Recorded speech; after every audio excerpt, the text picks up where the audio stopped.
Martin Boire, directeur général de la Corporation de développement communautaire de l'agglomération de Longueuil. C'est bon, exactement. Bon, exact. Merci d'avoir accepté notre invitation pour ces entrevues dans le cadre du projet Liaison Info-Ressources. De toute façon, je comprenais que je ne pouvais pas refuser, mais c'est avec plaisir que je suis là. Excellent. Martin, j'aimerais ça que tu nous fasses un petit peu le portrait général de la mission de la CDC, puis après ça, peut-être un petit peu plus les actions en lien avec l'itinérance au sens large. Okay. Ben, si vous lisez sur notre site internet notre mission, c'est pas nécessairement très clair, fait que je vais essayer de vous la vulgariser. On est un regroupement d'organismes communautaires multisectoriels, c'est-à-dire qu'on regroupe sur le territoire de l'agglomération de Longueuil 92 organismes communautaires qui interviennent dans tous les secteurs. Itinérance, santé mentale, hébergement, sécurité alimentaire, déficience physique, intellectuelle. Puis notre majeur, c'est de faire du développement communautaire. C'est-à-dire de voir qu'est-ce qu'ensemble, collectivement, on peut faire pour améliorer les conditions de vie des citoyens et des citoyennes, pour lutter contre la pauvreté, pour briser l'isolement et l'exclusion sociale. Concrètement, pour l'itinérance, on fait plusieurs choses. Je pense que notre majeur, c'est vraiment les tables de vie de quartier. C'est des tables de concertation qui réunissent des acteurs dans des quartiers. On a ciblé 7 quartiers dans la ville de Longueuil, dans l'arrondissement Vieux-Longueuil maintenant. Les 7 quartiers qui sont les plus défavorisés, on parle de Lemoine, Sacré-Cœur, Saint-Jean-Vianney, Saint-Vincent-Paul, les Notre-Dame, Carillon-Saint-Pudice, puis Saint-Robert. C'est les 7 quartiers qu'on intervient. C'est des tables de quartier parce que ça réunit l'ensemble des acteurs du quartier. C'est-à-dire qu'on a autant les organismes communautaires, les paroisses, les écoles, la police communautaire, les intervenants de la santé, les intervenants de la ville. Puis on regarde localement c'est quoi les problématiques sociales du quartier, puis qu'est-ce qu'on peut faire ensemble pour améliorer la situation. C'est-à-dire qu'effectivement, dans un quartier, ce qui peut être priorisé, c'est la lutte à l'itinérance. Ça peut être aussi l'amélioration des conditions de vie des locataires, l'amélioration du cadre bâti. Ça peut en faire partie. Dans un autre quartier, ça peut être d'autres problématiques, puis ça évolue avec le temps, nécessairement. Sinon, ce qu'on fait aussi, on est membre de la coalition des organismes de l'agglomération de Longueuil pour le droit au logement. C'est un nom ça de long, mais ça réunit une trentaine d'acteurs qui interviennent en droit au logement, qui sont intéressés par cette situation-là, puis qui regardent qu'est-ce qu'on peut faire tout le monde ensemble pour améliorer les conditions de vie des locataires de l'agglomération de Longueuil. Fait qu'il y a plusieurs comités qui ont émergé là-dedans. Nous, on joue le rôle de porte-parole, puis on est sur le comité de coordination pour s'assurer que ça fonctionne bien, que tout le monde travaille bien ensemble. Puis c'est une magnifique coalition. T'en fais partie, tu connais ça. Fait qu'il y a des comités qui sont très actifs, le comité chez Lise pour venir en aide aux gens qui vivent dans ce secteur-là, dans ces bâtiments-là.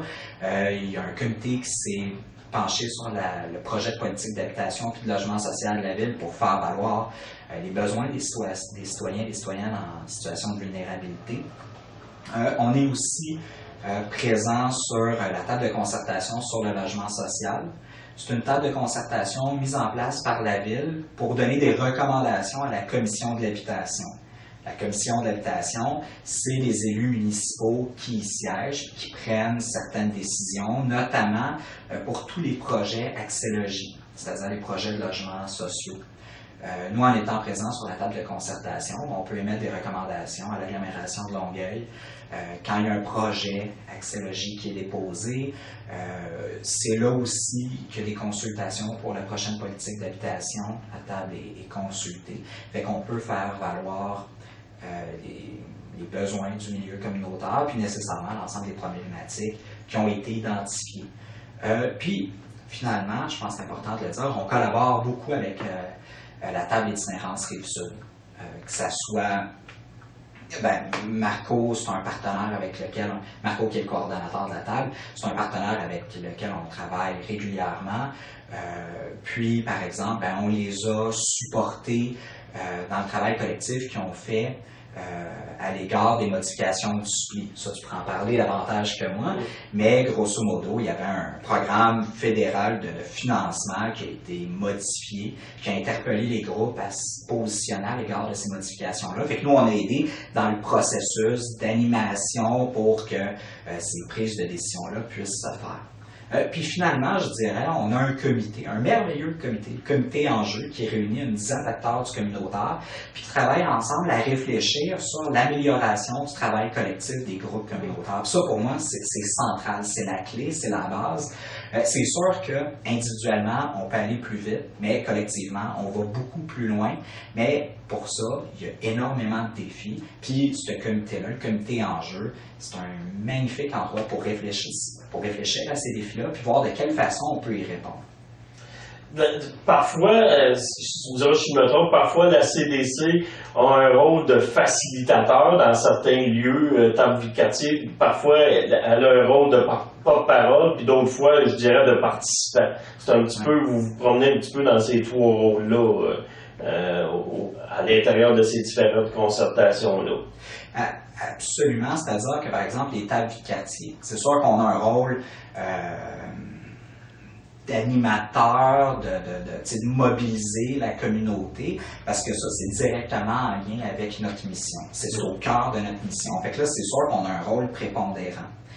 Après ça, en fonction des enjeux qui sont ciblés par nos membres, on peut jouer un rôle plus important. Par exemple, le logement, le transport, c'est deux enjeux qui ont été priorisés par les membres de la CDC en Assemblée. Tout à fait. Alors, c'est pour ça qu'à la Coalition des organismes pour le droit au logement, on joue un rôle de porte-parole, puis on est sur le comité de coordination parce que on investit plus de temps dans cette concertation-là parce que ça a été priorisé.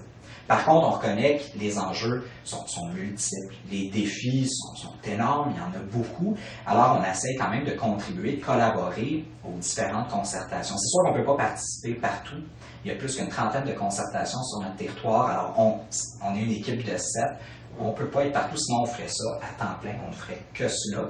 Mais quand il y a des enjeux ponctuels qui émergent, par exemple à la table d'itinérance Rive-Sud avec la réorganisation du SPLI, bien, c'est dans ces moments-là qu'on intervient justement de façon ponctuelle pour les aider sur un enjeu qui est plus difficile. Ouais, c'est ça, il y a toujours le rôle aussi de soutien aux membres qui est présent, puis parfois les membres se retrouvent aussi dans ces tables de concertation-là comme à 10. Là. Fait que vous arrivez un petit peu en soutien.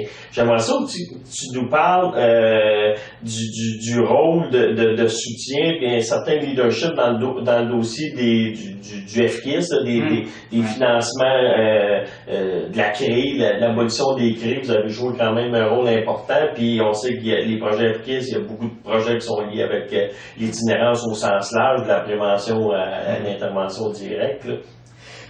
Dans le cadre du plan d'action gouvernemental sur l'inclusion sociale 2010-2015, il y avait le Fonds québécois des initiatives sociales qui était associé, qui visait à financer des initiatives pour lutter contre la pauvreté, l'isolement, l'exclusion sociale. Ça passait par les fameuses CRI, les conférences régionales des élus, que le gouvernement a décidé d'abolir, qui devraient disparaître au plus tard au 31 mars 2016. Puis dans ce cadre-là, sur notre territoire, il y a 20 initiatives qui ont été financées. Des initiatives locales ou régionales, des initiatives qui touchaient les cuisines collectives, qui touchaient l'intervention de milieu, qui touchaient aussi beaucoup l'itinérance. Il y avait au moins 2 projets, mais en fait, il y a plusieurs projets que par la bande touchaient aussi l'itinérance, ou en tout cas qui la comptaient. Quand on pense à un projet d'intervention de milieu, où ce que l'intervenante elle peut rencontrer des gens qui sont fragilisés, mais qu'elle peut les aider, briser leur isolement, bien, c'est peut-être des gens qui se seraient par la suite retrouvés dans la rue, mais qui ont été aidés. Sur les 20 initiatives qui ont été réalisées, il y en a 16 qui pourraient se poursuivre, qui devraient se poursuivre. Que la communauté se mobilise autour de ces initiatives-là, qu'on voit les impacts positifs sur la population, mais le gouvernement, son plan d'action finissait au 31 décembre 2015, puis il a attendu en novembre, c'est-à-dire le mois passé, pour lancer sa consultation en vue de mettre en place son prochain plan d'action. Ça veut dire qu'au mieux, le prochain plan d'action va sortir quelque part comme printemps 2016, puis au pire, ça va être quelque part comme l'automne 2017. Puis le gouvernement a été très clair, il ne mettra pas de l'argent pour assurer comme une transition entre les deux plans d'action. C'est-à-dire concrètement, ce que ça veut dire, c'est une économie pour le gouvernement sur le dos des gens les plus pauvres. Au 31 décembre, l'ensemble des projets vont tomber. C'est sûr que nous, on ne pouvait pas on ne pouvait pas rester les bras croisés puis inactifs par rapport à ça. Parce que dans l'idée du développement communautaire, ben, ces initiatives-là, c'est concrètement ce que ça faisait. Exactement. Alors, on a mobilisé le milieu, on a interpellé, on a développé un plaidoyer qui documente l'impact social des 16 initiatives, c'est-à-dire ça dit ce que concrètement ça faisait pour les citoyens qui en bénéficiaient. Un plaidoyer qui a été développé par les différents acteurs qui étaient promoteurs des projets FKIS, qui a été présenté aux élus. On a fait aussi de la représentation, on a rencontré les députés de l'opposition, on a rencontré nos députés locaux, on est même allé à Québec rencontrer le cabinet de Samamad. Puis, malgré tout, le ministre a été inflexible là-dessus, puis a décidé de maintenir sa ligne qui était de ne pas mettre de nouvel argent pour soutenir ces initiatives-là. Ouais, c'est ça. Ce que je veux souligner surtout, c'est justement, vous avez assumé un certain leadership parce que quand ça a été le temps de descendre à Québec, c'est des rencontres qui ont été un petit peu précipitées. Oui. Puis je pense que tu n'avais pas une grosse gang avec toi pour t'accompagner, mais tu étais là, comme directeur de la CDC, au nom de ses membres. Mais, oui, parce qu'on a, tu sais, je considère qu'on a une responsabilité à l'égard de ces initiatives-là.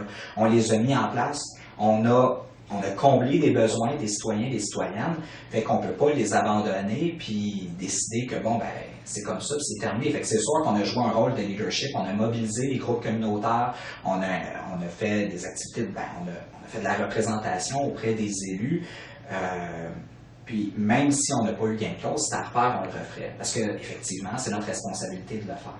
Tout à fait.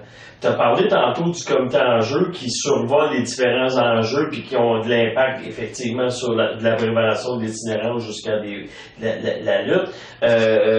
J'aimerais ça que tu nous partages peut-être ta vision du travailler ensemble, pas autant de ce qui est ressorti du comité enjeu, mais de façon générale, y a-t-il des points où tu dis, autant au niveau du travail des organismes communautaires que de l'institutionnel, les autres acteurs, où tu dis, il me semble qu'on pourrait aller plus loin, il me semble qu'on pourrait avoir plus d'impact?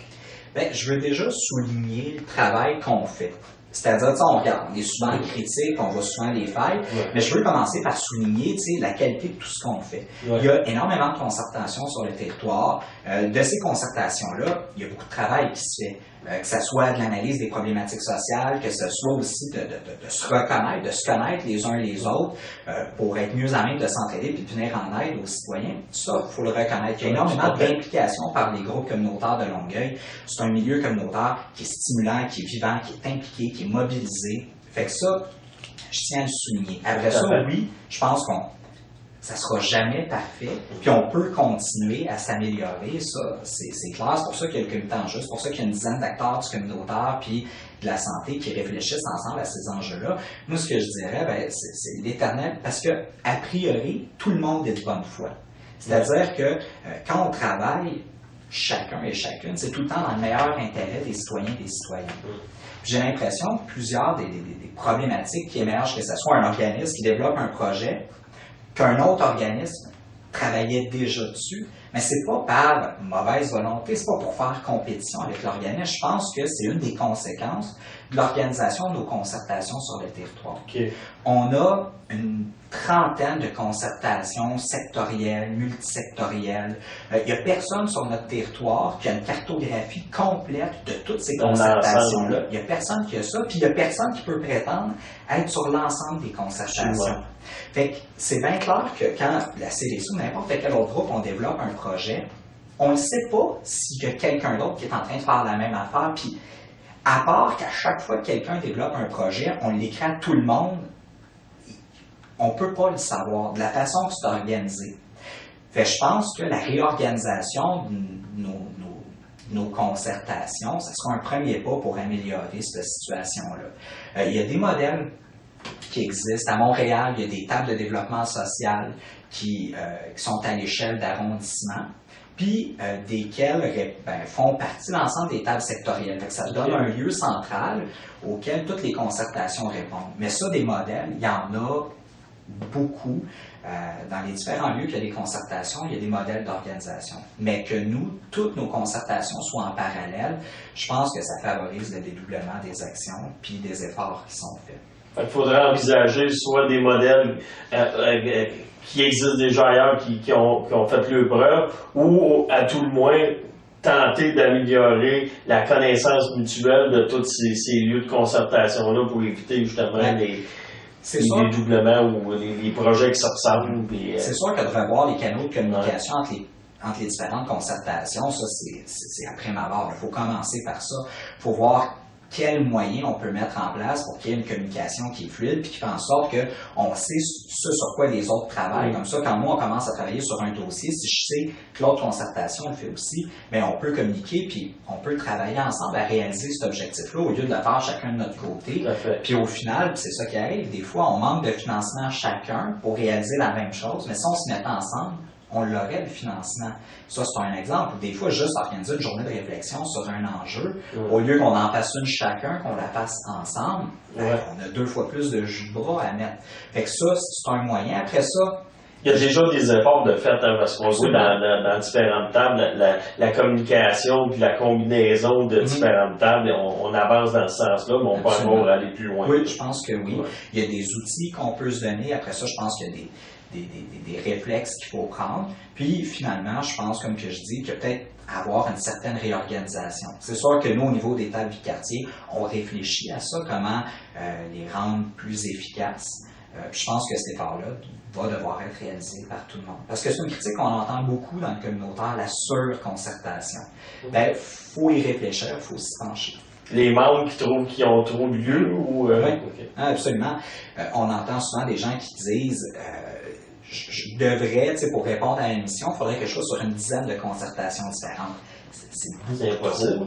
Les membres ne peuvent pas se le permettre. Fait qu'ils priorisent certaines concertations, mais ça fait en sorte qu'ils ne sont pas des fois au courant de ce qui se dit, de ce qui se fait sur d'autres concertations qui sont pourtant pertinentes en fonction de leur mission.